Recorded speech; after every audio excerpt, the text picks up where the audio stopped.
brought to you by V-Guard, co-powered by Sensodyne O Vimal বলো কথা Kesari. Associate sponsor UltraTech cement.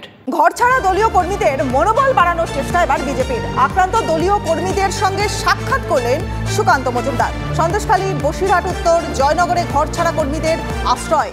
উত্তর কলকাতার মাহেশ্বরী সদনে আশ্রয় ঘরছাড়া বিজেপি কর্মীদের। ভোট হিংসা কবলিত এলাকাতেও যাবেন সুকান্ত। মিনাখার দক্ষিণ বামনপুকুর, ঝিকড়া, কুমারঝলিতে যাবেন সুকান্ত। সন্দেশখালীর বাগদিপাড়াতেও যাওয়ার কথা রয়েছে বিজেপির রাজ্য সভাপতি।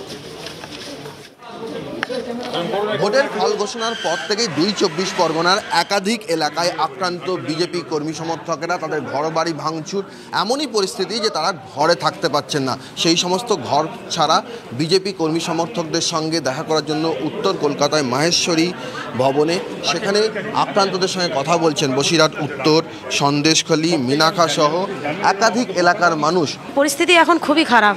আমাকে খুঁজে বেড়াচ্ছে পুলিশ, তো খুঁজে বেড়াচ্ছে, গুন্ডা বাহিনী খুঁজে বেড়াচ্ছে, আমাকে মারধর করবে। পুলিশ এও বলেছেন যে আমরা গীতাবরকে তুলে নিয়ে আসবো, নিয়ে এসে আমরা তোমাদের হাতে তুলে দেবো, তারপর তোমরা আমাদের হাতে তুলে দেবে।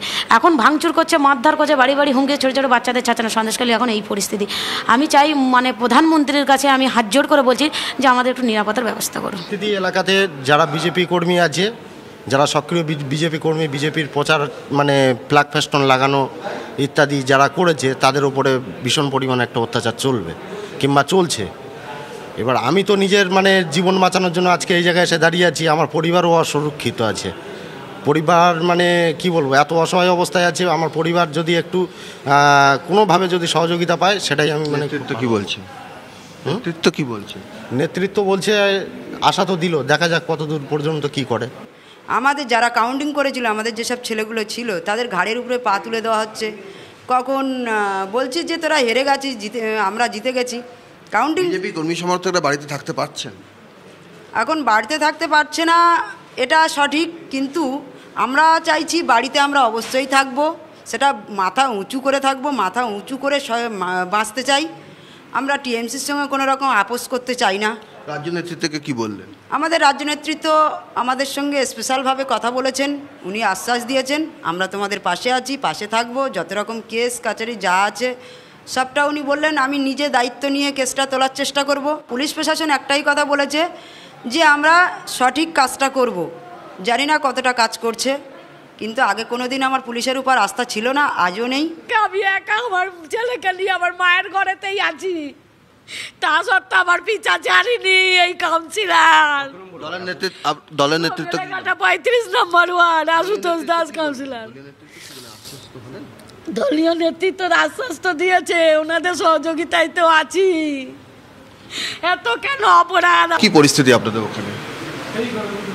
পরিস্থিতি ওখানে কন্টিনিউয়াসলি থ্রেট আসছে,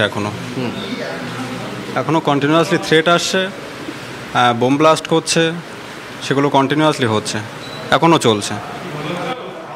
ভোটের দিনের ফল ঘোষণা থেকে কি এই পরিস্থিতি শুরু হয়? হ্যাঁ, বিকাল থেকেই, ভোটের দিন ফল ঘোষণার বিকাল থেকেই। নেতৃত্ব কি বলছেন? নেতৃত্বকে সমস্ত ব্যাপারটা জানিয়েছে, ওনারা আশ্বস্ত করলেন এই ব্যাপারটা যাতে লিগালি স্টেপ নেওয়া যায়, সেই ব্যাপারেই ওনার আগাচ্ছে, দ্রুত পদক্ষেপ নেওয়া। কি পরিস্থিতি ২ পরগনায় সেটা বুঝে নিলেন বিজেপি রাজ্য নেতৃত্ব তথা বিজেপির রাজ্য সভাপতি সুকান্ত মজুমদার। ক্যামেরা চানমিয়ার সঙ্গে সৌরভ দত্ত, TV9 বাংলা, কলকাতা। ওনাকে বলবো যে এনাদের সাথে যারা ঘর ছাড়া হয়ে আছে একবার দেখা করার জন্য, উপদ্রুত অঞ্চলে একবার যাবার জন্য। আমি তো মুখ্যমন্ত্রীকে অনুরোধ করব যে আপনি যান, আপনার রাজ্য তো যারা বিজেপির ভোটার তারাও তো আপনার নাগরিক, তাদের প্রতি আপনার যদি দায়বদ্ধতা নেই, যদি না থাকে, তাহলে প্রকাশ্যে ঘোষণা করে দিন যে না, যারা বিজেপিকে ভোট দিয়েছে তাদের প্রতি আমার কোনো দায়বদ্ধতা নেই, আমরা মেনে নেব, তখন আপনার কাছ থেকে কিছু এক্সপেক্ট করবো না। দিল্লি থেকে ফিরে এসে প্রত্যেক জেলায় আমি যাব, সব জায়গায় বিজেপি লড়বে, পাল্টা মার হবে প্রয়োজন। যদি তৃণমূল সংযত না হয়, পাল্টা মারবো আমরা, পরিষ্কার বলে দিচ্ছি। brought to you by V-Guard, co-powered by Sensodyne O Vimal বলো কথা Kesari. Associate sponsor UltraTech cement.